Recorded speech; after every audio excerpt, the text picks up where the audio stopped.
Hello. Oh my gosh. Have I been talking this whole time and there's been no audio? That is not a good sign. All right, we're going to reboot, restart, back it up, bring the train back. Let's try again. Today we're talking about content marketing, all right? I'm going to try and get through this a lot faster.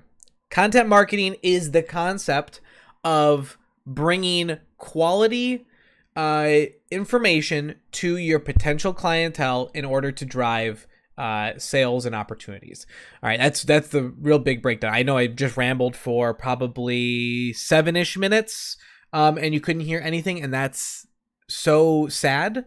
But hopefully now you can actually You can actually hear. I know you can. I just checked it. That's what that oomph was. All right. So we're going to go over 7 steps of content marketing, what it is. And in order to cover that, I want to start with someone else's content. This is the Content Marketing Institute. Content Marketing Institute is a website that's a great resource if you're looking to learn more about content marketing. They put out so many articles. Go check them out if you want to know more after today of what we're talking about. Okay. So content marketing, the reason you're going to do it is because it spreads the entire length of the sales funnel. And I'm not talking just the beginning part before they're a customer. I'm talking from opportunity lead to upsells and closes. So here you go. So we're going to look at this real quick. So brand awareness, let me even cover this real quick. There's a gray box here, okay? I can't put my mouse over it, but there's a gray box, and it says content goals, okay? These are the things that content marketing is going to help you do,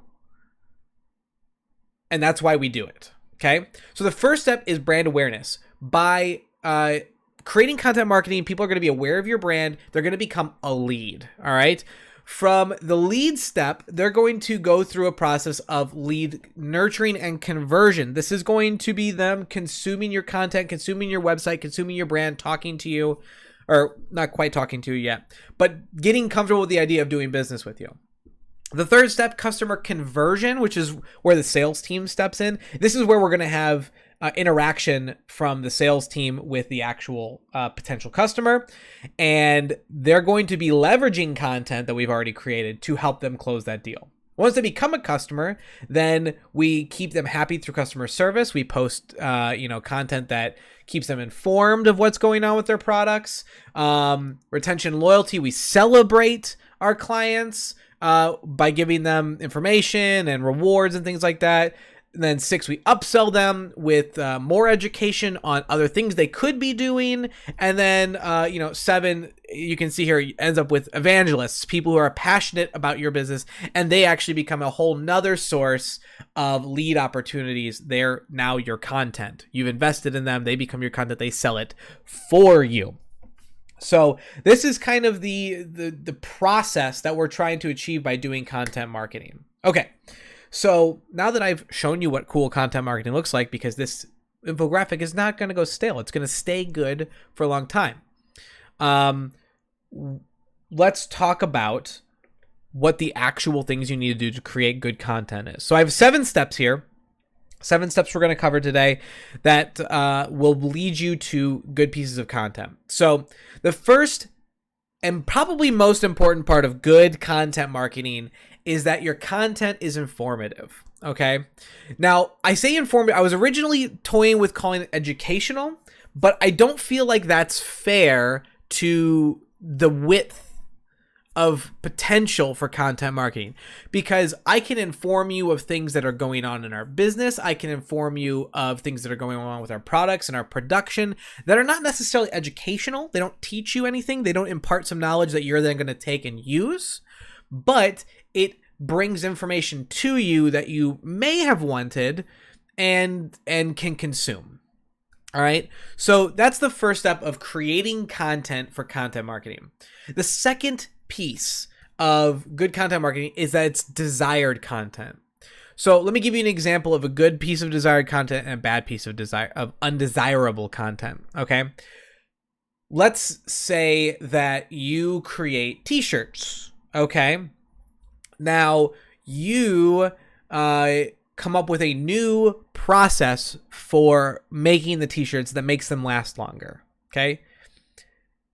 Instead of just keeping that to yourself, you can instead go out and do a whole campaign about how we're now doing this advanced technique to create longer lasting apparel and t-shirts.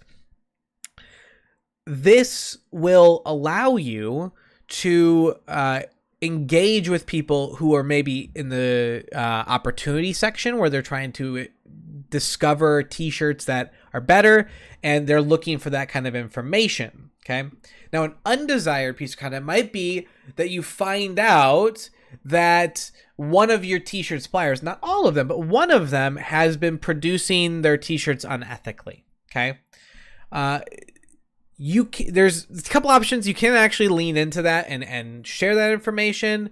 But you can also just retire that company and move along from that. Another piece is if maybe you talk about something too complicated for your user base to understand. So maybe you're talking about ink production methods, okay? Maybe that's not going to be as helpful to your clients. You can still do it. There's no such thing as bad content, just it's not desired, so it's not going to be as active and evergreen as we want to spend our time working on, okay? The third thing we want to do is we want to make sure that the article or the piece of content is quality. All right. Now more than ever, maybe this wasn't true 5 years ago, but now more than ever, the ability to create quality content is ever becoming more available. Okay. Prior to 5-6 years ago, cell phones, cameras still kind of stunk. The internet was too laggy for you to live stream. You couldn't do it. Now, everybody can live stream from their couch with their cell phone at any time, and it's a decent quality stream. So it's easier now than ever to produce quality. And so because of that, we don't need quality to stand out. We need quality. Well, we need quality to not stand out in a negative way. We want to make sure that we are, on the forefront of the trends and not at the back looking like we have never caught up. All right. So that's something that we harp on here at the Wizard Marketing is quality. We want to make sure everything is quality because it's noticeable when it is not. Think of the last time you watched a video with some dancers and there's one that's out of sync. Okay, it's not that the other ones are doing anything super impressive. It's that the one is just not in alignment, and so you're noticing it. So we want to make sure that our content that we create is quality content. The fourth thing is that it's accessible. All right, and this kind of leans back to the example I used earlier on the desired section, which is if your content is too complicated for the average consumer to consume, it's not accessible.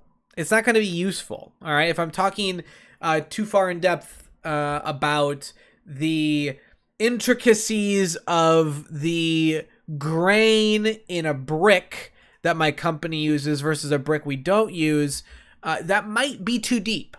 Okay, maybe I just need to say what the benefit is to that and make sure it's a bit more accessible to the people who are actually going to consume and buy my products. Likewise, if I can't get to your content, then it is very difficult for me to use it, and it doesn't provide any value because I can't actually get to the content. So make sure that wherever your content is, people can get to it. It's accessible. It's available. This kind of leans into SEO. It leans into social media marketing. There's a lot of things that this step kind of umbrellas over. So just make sure that your content is accessible both intellectually and physically. Fifth step, branding. There we go. Make sure that your content is branded.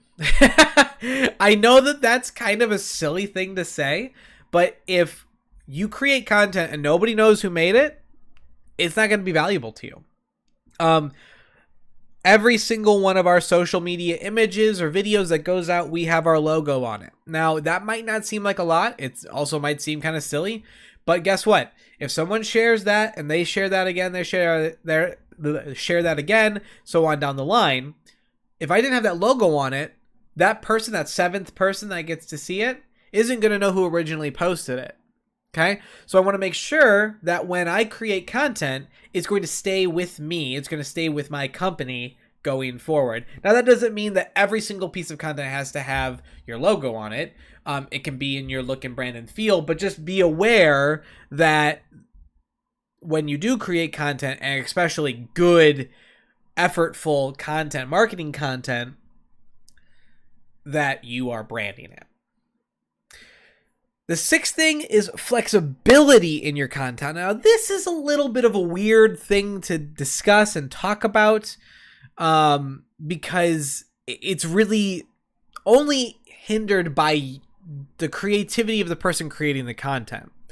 What I mean by flexibility is that a good piece of content is usable in more than one way. So what do I mean by that? Let's use an actual example. Okay? An actual example of flexible content would be this video that I'm making right now. Okay?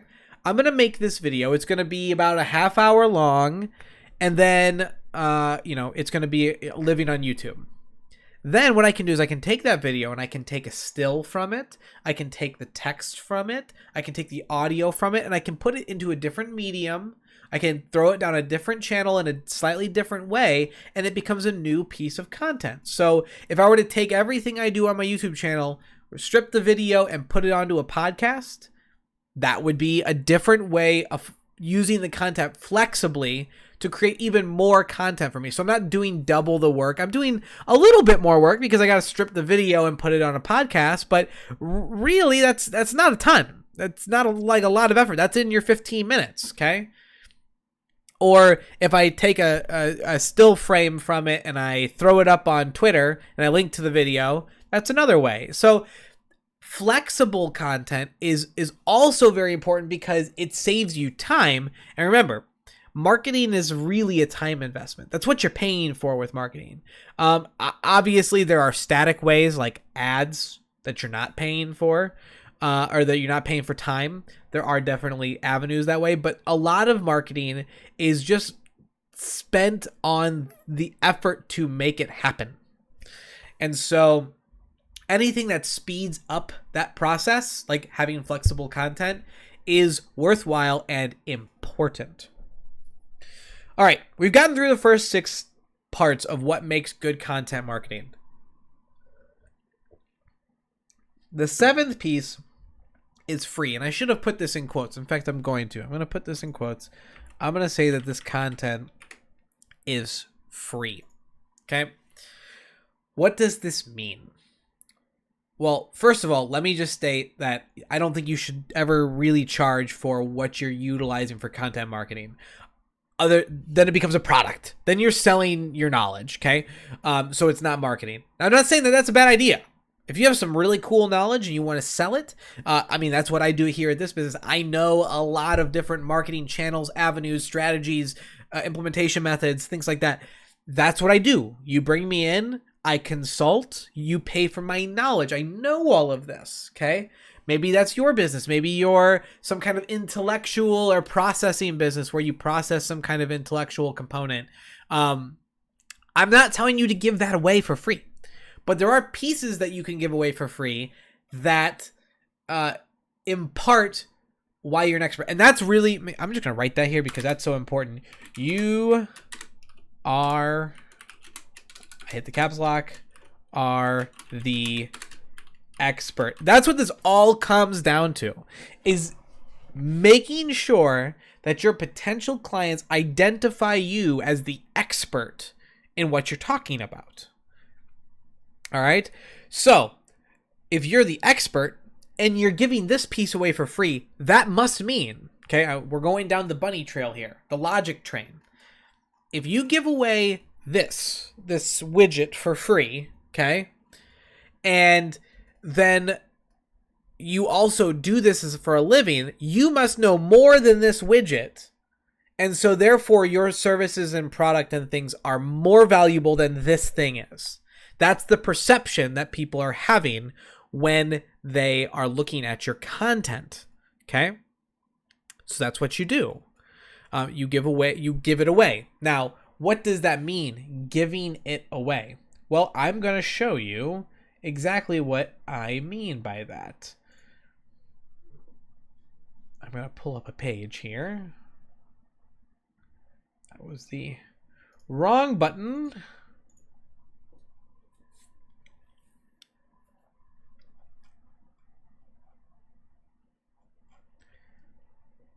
Oh, I wish I could click the right button. Sometimes the day is hard.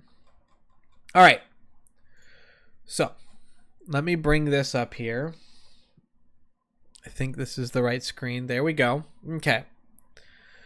So, here we have the Wizard website. Okay. And this is our marketing strategy page. All right. You can see I'm currently logged in as a WordPress admin, so ignore that bit there. And what we want to look at here is down here towards the bottom. I have this form, okay?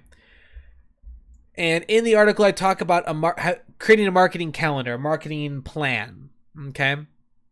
And so here at the bottom, I say, you know what? If you need this marketing calendar, we got your back. You can have it, all right? And you can see I have this download calendar button, but I want you to pay with something that doesn't cost you anything, your information. All right. So this is that free aspect of the content marketing. Everything leads towards leads or opportunities, right? Everything we need to create funnels. We need to create ways to intake people who are consuming this content and turn them into customers. Okay. This is how we do it. Once we've created this content, I don't want to call opportunities fish, but it's effectively what you're doing. Your content is the bait, okay? And all of your potential customers are in a single barrel. So the first step is find the barrel. The second is throw the bait into that barrel, okay? Your content. They come to your site. They look around. They start digging, all right?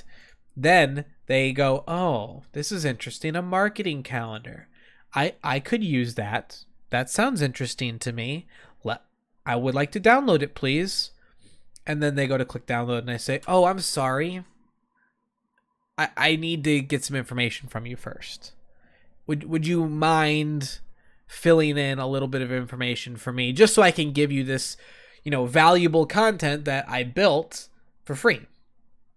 And so now they have to put in their name, Joe Blow Schmo. And their email is, I'm just going to put in my email so that we can do that. And then they have a little drop down. Yes, I just need an awesome calendar tool. No, this helps me qualify them as how much of a lead are they? Do they just want this calendar tool and they're going to go away? Because you're going to have people who come and take advantage of your content marketing. And that's okay. That's okay. All right. It's all right that you're giving away this piece to people because that person was not going to buy from you anyways. They wanted to do it on their own. And you know what's going to happen? They're going to go and they're going to do it. They're going to find it's hard. And they're going to go, well, I got this thing from this guy. I'm going to go back to him. Okay. More times than not, that's what happens. All right. So they're going to say, I just need the awesome calendar tool, or maybe like a little, but this should help me get started. I just want this calendar. And so they click it and they hit the download button and bada bing, bada boom, bada boppy. There it is. There's our marketing calendar downloaded, and they can go and create their marketing plan. So that's how content marketing resolves into a lead. And that's the whole effort that we're trying to do here, is make sure that we can get people down that funnel, and bring them in and make them qualified. Okay. If you are doing good content marketing, every lead that you talk to, every person that comes in, they're vetting themselves. They're saying, hey, I'm interested in your content. I'm interested in knowing more about this. I want to know more about these t-shirts. I want to know more about these Subway sandwiches. Let's find out. Let me go to your website. Let me dig into it. Oh, I can order online. Oh, I can get a quote right now. Oh, I can do. And that's how you do it. So you just keep fishing. And yes, it's like SEO. It's a snowball, because you're gonna throw a piece of content out there, right? I'm gonna make this video. Okay, it's gonna live in YouTube, and guess what? I'm not gonna do anything with it. It's just gonna sit there on YouTube, and someone's gonna go on YouTube and type something in, and my video is gonna pop up. And they're gonna watch it, and 6 months from now, 8 months from now, I'm gonna get a lead from this. Okay, and you know what this cost me? This cost me my knowledge and a little bit of my time. Okay. And a little bit of know-how. I know how to stream and things like that, but still, it's not a long step to good content marketing strategy. So again, what should we be doing with content? We create informative, desirable, quality, accessible, branded, flexible, free content that creates the image that you are the expert and enables and strengthens the consumer selling process. Okay. One thing I like to tout when we're talking about building websites is that 50% of your competition doesn't have a website. Okay. Everything is referral based for them. So by creating a website, you're already 50% ahead. But 80% of major purchases, okay, 80% are done after searching online. Okay. That's 4 out of 5 purchases. Okay. If you can present information that makes you appear to be the expert, okay, people are going to come to you because you're the expert. And you know what? If you're not, fake it till you make it. Okay. Because you're not going to get the opportunity to be an expert until you are an expert. And I know that sounds silly, but it's like hiring people nowadays. Well, we want a junior level person fresh out of college with 4 years of experience. It's the same deal. All right. People are going to trust you. And if you're a good business owner, if you're a good company, you're going to take care of your customers. And when you don't know something, you're going to go find out, and you're going to keep people happy, and you're going to grow your business, and it's going to be awesome, and you're going to be the expert. Okay.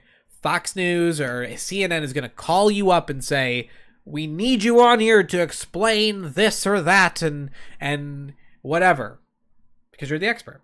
So that's all the time we have for the Lunch Crunch today. I hope that you had a good time. I know that I did. I had a great time talking today. I know our mic wasn't really working at the beginning, so I tried to recover everything. I'm going to trim the video down after this to exclude that little audio hiccup. But tune in tomorrow. We're going to be doing an FAQ. I got a couple questions that came in from email from people I'm going to be answering, and I'm also going to be answering questions live. So if you have a question, feel free to punch it in the chat while we're streaming tomorrow. It'll be Fact Check Friday. So tune in for that. And until tomorrow, do your 15 minutes and have a good day.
God bring this, or why would God allow this, or what is happening? And I'm certainly not going to try to answer for God. God has his own purposes as we think about this kind of stuff that he is doing.